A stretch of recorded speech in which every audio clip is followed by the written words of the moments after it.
everybody, welcome back to Tim Travels. It's Terry, your host, along with Beatrice. B's eating. I already had my dinner. She was kind of vegging and laying around, so I was like, I'll make myself some dinner. And because I'm Irish, I had potatoes for dinner. Yeah, that's it, potatoes. Okay, a little butter, salt and pepper. That's it. And I'll come back to those potatoes in a minute. So we're in Madras, Oregon, Central Oregon. We're just up the road from Bend, Oregon, which is a great cycling kind of mecca, especially for mountain biking. I've ridden a fair amount in Bend. I've been to Bend a few times over the years, and I like to road cycle. I do have a mountain bike, but I'm not a mountain biker. I'm more of a road guy, and so yeah, it's a good cycling area. They have a Cascade Cycling Classic here, and Bend's a cool place, although it's kind of been ruined by rich people. But if you and by the way, it's the Bend in the Deschutes River, so there's lots of stuff. I've gone whitewater rafting in the Deschutes. There's lots of stuff to do if you like outdoor activities. It's a great place to come. It's kind of warm in the summer because it's the high desert, but it cools off at night. Although maybe not this year. I don't know. So anyway, that's that. And just back on the cycling for a second. Something that kind of hits close to home. There's a assistant coach for the Jets. I think his name is Greg Knapp. I know his last name is Knapp. He is in a hospital in California fighting life-threatening injuries after being struck while riding his bicycle. I don't know the details of the accident, but the reason it all hits close to home is this. As a Bills fan, I hate the Jets. But as a cyclist, I hate to see anybody get hurt on a bicycle. And it happens all too often. He's also 58, and that's the same age as me. And cycling is a love that a lot of people have, but it has its perils. And maybe that's why mountain biking is a lot more popular, although you can get busted up into small change mountain biking too. So, but it's not usually from a car. So as motorists, we need to be vigilant about other people on the road, including cyclists. A lot of cycling crashes happen from the back. That's the highest percentage of cycling and auto crashes are just cyclists being hit from the back, which is kind of inexcusable, but it happens. So that's that. Couple other things, kind of circling back to something I mentioned the other day about coronavirus. So I mentioned Springfield and the company picnic there, and a couple of people called me liberal for mentioning that. I didn't think like not dying was a liberal thing, but hey, if it is, then I'll embrace it. But here's the thing. Robert Lowe, who by the way is no liberal, because I've checked out his political contributions. I know who he gives money to, because it's public record. No liberal, and he basically put out a message the other day, and it was the only message I've ever gotten from him, and it was very lengthy, and if you're a Prime driver, you got it, you know what I'm talking about. He basically has said, Prime at corporate headquarters, including all the facilities there, everybody's wearing masks until they get to an 85% vaccination rate in all departments. Now, I don't know what the number is to kind of establish herd immunity. I think it's actually less than 85% vaccination, full vaccination. But, I think it's worth noting. The mayor, and it's a national story. I mean, Springfield is, dealing with a huge issue with coronavirus. And, it's a national news story. The CDC has talked about Springfield. The mayor of Springfield was on Face the Nation a couple of days ago talking about it. If you Google Springfield, if you just Google Springfield, Missouri COVID will come up. So, call me a liberal, call me whatever you want. Just don't call me late for dinner. But it's a thing. So science can be denied, but it cannot be stopped. Okay, that's been true forever and ever. People that ignore any kind of science will eventually, have to pay the consequences. I don't care whether you ignore geology or medicine or engineering. It's all the same. You can blow it off, but it's there. So anyway, that and again, if you don't want, like the company mentioned it in its safety, show that they do. I heard it on a phone call when I was waiting to talk to my fleet manager. So you can attach whatever political persuasion you want to the idea that people should get vaccines, but it's not it transcends politics. It's about science, and science will not be denied. So, having said all that, the other day I talked about a guy, and I actually asked for people to kind of magnify what was going on with him. Truck driver, did some time in prison, got out of prison, making himself a new life with trucking. And, it was kind of funny because I was talking to a guy yesterday, a friend of mine who did a fair amount of time in federal prison. And, I was telling him about this confiscatory crap with civil forfeiture. And civil forfeiture, I gotta say this, it almost always catches up people that are innocent, that have committed zero crimes. And so it really is, kind of BS. It's kind of like qualified immunity. And so, but this guy was an illustration, and I was telling my friend, I said, the trucking industry is kind of like God in a way. And I went on to say that God says, and I'm not here to do a religious show, but God basically says if you repent of your sins, everything will be forgotten, right?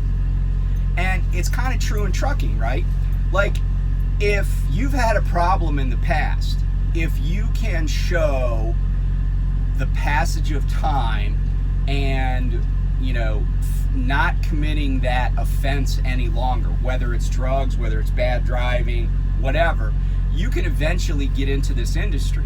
And then as long as you keep your nose clean, you have a job, you have a career. And so that's what I like about trucking. There are a lot of industries where if you make one mistake, you're forever barred from doing it. Like, baseball. Like, you gamble on one baseball game, next thing you know, you're never getting in the Hall of Fame. Or you do one thing wrong, you're not getting in the Hall of Fame. Like Shoeless Joe or whatever. Or Pete Rose. But anyway, that's for baseball to decide. But my point is that this is an industry that doesn't care. It just cares about what you do once you get here in many regards. Now, I'm not saying every company has the same hiring standards. I talked about that the other day. Some companies do more than one drug test. Some companies have this policy or that policy. But generally speaking, I'm talking about the industry. And the cool thing about the industry is that even if you get your foot in the door with a company that people like maybe make fun of, like a Western Express, or like I remember years ago talking to a trucking school guy, and he basically was like, well, if you got a DUI, we could still get you in at Werner. And I'm not slamming either of those companies, because I actually think that companies that are willing to give people a chance are laudable. Those are companies that I like, even if I don't drive for them or wouldn't drive for them for, like for pay reasons or something. I still think it's cool that they give people a second chance. And the thing about this, that my friend and I were talking about, is how one person doing something wrong, it's almost like they can never pay their debt to society.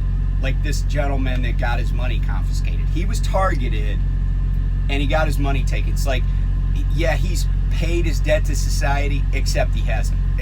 And the government is still kicking him in the teeth.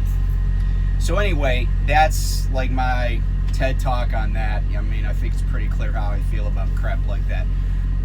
But this is an industry that allows you to have made some mistakes and still become a part of it. And that's a good thing. That's egalitarian, if you will. It's redemptive. So that's what's great about this industry. The other thing that's great about this industry, and I'm going to circle back to a conversation I had at our Salt Lake terminal recently with a young woman, and I say young, she's in her 20s, so she's my age, my daughter's, that had left retail and came into trucking. And she's in TNT, her fiance is in PSD, and eventually they're going to team and stuff. And it turns out that they own a house, and I said to her, why don't you sell the house? And I told her about a guy that I knew at night that basically owned nothing, right? He didn't own a car, he didn't own a house, he didn't own anything, he just drove. And then when he wanted time off, when he came home, he would rent a car, stay at his ex-wife's place with his kids, and it worked out great. And, he piled up the money. And I said to her, what do you need the house for? I said, when you have a house, you're paying taxes on it 24/7. You got to keep in a lot of cities, you must keep the electricity turned on. You must keep the water turned on, right? You got to keep the grass cut in a lot of places or they fine you. All sorts of things, right? Why own a house if you're going to be gone 5 out of 6 weeks or 4 out of 5 weeks? What's the point? And I said, do you have family that lives there? And she's like, no, actually my parents live, and she told me, and it wasn't really close. I'm like, sell it. The market is going crazy anyway. You'll be able to unload it, pay it off. If you get a little extra cash, that's cool, put it in the bank. And then I think they're going to be company drivers. So I said, just pour money, live in the truck. And then when you want to stop somewhere, say, hey, we're taking a 34, rent a car, use Uber. Like, it's all available. It's a way. And so I said, even if you decide that after a couple of years that trucking's not for you, and there are lots of people that happens to, right? They decide to go back to college, or they decide, hey, it's time to start a family. They decide, oh, I've saved up all this money, I want to do a different business. And that's what trucking allows you to do. I mean, I have my little house here, right? I have the accoutrements of a house, right? Not a big house, but a house, right? I have a fridge that I inadvertently turned off, so my Diet Coke was kind of warm, but I fixed that. I had actually turned the power strip off when I was trying to slide it on top of the inverter. But I have a fridge, I have a microwave, right? I don't have a TV, but I could. I got an extra, I got space if my daughter wants to come with me. I got my dog. I mean, yeah, it's not my house because I had a different life before this. But my point is that if I was young, single, I'll tell you right now, I got way more room than I had when I was in the Navy on a ship. Like, you'd be surprised how little room I had when I was on ships, and until I made enough money that I had like an apartment out in town. But and by the way, in the Navy, the guys that always seemed to have the most amount of money were the guys that lived on the ship, and they ate their meals there. And same thing like I just did. A bag of potatoes at Walmart's like, I don't know, $3 for a bag of potatoes. And that could feed me for like 5, 6 meals, depending on how I use them. And all I buy is some butter. I get salt and pepper from the truck stop. I got my potatoes, I got my microwave. I got other stuff, frozen food and everything. But eating inside that building or buying food in there, I do use points to do it, but it's not cost effective. And so even if you're like, man, that trucking lifestyle, I'm not all about that, or I'm not about, living on the road. Even if you're like, this is not something I want to do for long term, this is a lucrative career, if you think about it, for somebody that has little to no experience. It can be a lucrative career. Starting, within a year, you can be making $60,000 a year. And if you drive like a scalded dog, like I've done in even the dry van world, it could add up quickly. I took advantage of 401ks when they were available to me. And so this is, if you're like, hey, I need to find something constructive to do, and even though employers are saying, because I still see it, right? They're like, oh, we can't find help. We can't find this. I see signs. Well, I saw a sign for Cintas near Scranton. It's like, you might be eligible for a bonus. I'm like, really? Is that is that a really great advertisement to get people in the door? We might pay you a bonus? Because people are saying, oh, we will pay you a bonus. But what I'm saying is, even with a bonus, but they want to pay you $14.50 an hour. Come on. Anybody can make more money than that with a CDL. Anybody. So, this industry, like I've said in the past, can be a vehicle for your bigger dreams. And really, it shouldn't be a dream. It should be a goal, right? A goal is something that you can chart a course to, and there are measurable milestones along the way. And whatever it is, you can get there if you plan and carry out your plan.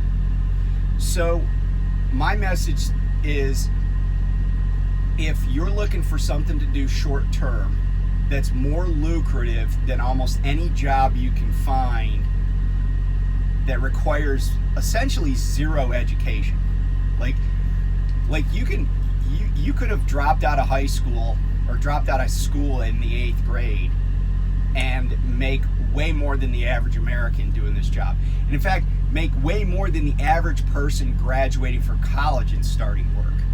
Because I can tell you that the average college graduate is probably not starting out at $60,000 a year. So, is this for everybody? No. Like I've said before, if you hate driving, like just generally, this is not your gig. Okay? If you don't like to work at night, this is probably, OTR is definitely not your gig, especially in the refrigerated world. If you don't like being away from home, or you don't like showering in places that you've not showered in the past, all of those are things you probably don't want to do. If you like to smoke dope every evening after work, this is not a good career for you. If you like to get drunk all the time, not a good career for you. So be honest with yourself, but know that this is a career, however long or short it is for you, where your background doesn't matter. All that matters is what you did today and how you're going to do tomorrow. And it could be lucrative. There are guys in this industry, younger folks, that just go on the road and they save up a pile of money, then they buy their own truck or they move on to something else. Either way, it's available to you. So I hope that inspire somebody and maybe get somebody to thinking.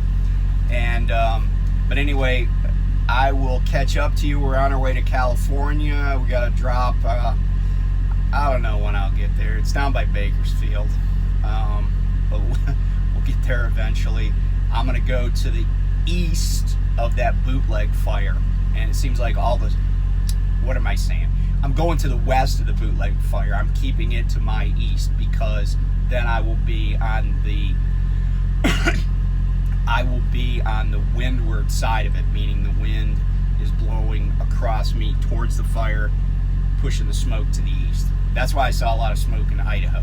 I don't expect that to the west of the fire I'll see a lot of smoke. I might smell it, but I won't have to deal with a lot of smoke.